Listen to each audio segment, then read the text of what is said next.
Switch board આ રીતે જ્યારે ગંદુ થઈ જાય અને ખાસ કરીને કિચનનું સ્વિચ બોર્ડ છે એ વઘાર તેલ મસાલા ઉડવાથી આ રીતે એકદમ ગંદુ ચીકણું થઈ જતું હોય છે, એને સાફ કરવા માટે શું કરવું? સૌપ્રથમ તો મેઇન સ્વિચ બંધ કરી દેવાની છે।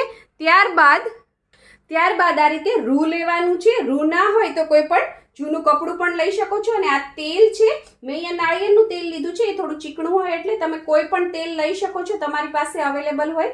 એના અંદર આ રૂ છે સરસ આ રીતે તમારે ડુબાડી દેવાનું છે। ત્યારબાદ આ તેલવાળા રૂથી છે આ સ્વિચ બોર્ડને આ રીતે તમારે ઘસી લેવાનું છે। તમે જોઈ શકો છો તરત જ 1 થી 2 વાર તમે આની ઉપર કરશો ત્યાં જ તે સરસ બધી ગંદકી તમને દેખાઈ રહી છે, તરત જ સાફ થઈ જશે।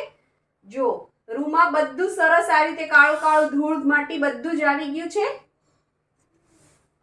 તમે જોઈ શકો છો રૂમાં બધું જ કાળું કાળી ગંદકી છે બધી જ આવી ગઈ છે।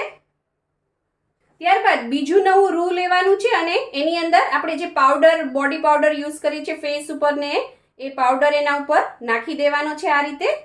હવે આ પાવડરથી આપણે આને આ રીતે લૂછી લેવાનું છે જેથી તેલ હતું એ બધું નીકળી જાય અને વધારાની ગંદકી જે બાકી રહી ગઈ હશે એ પણ પલળીને બધી આવી જશે આની અંદર। આ રીતે લૂછી લેવાનું છે અને ત્યારબાદ કોરા કપડાથી આ રીતે સ્વિચ બોર્ડ લૂછી લેવાનું છે। તમે જોઈ શકો છો સ્વિચ બોર્ડ 1 મિનિટ પણ મને નથી લાગી સાફ કરતા અને કેટલું સરસ સાફ થઈ ગયું છે એકદમ મહેનત વગર। આવી જ આઈડિયા ટિપ્સ અને રેસીપી માટે સબસ્ક્રાઇબ કરો પૂનમ્સ ફ્લેવર કિચન ને।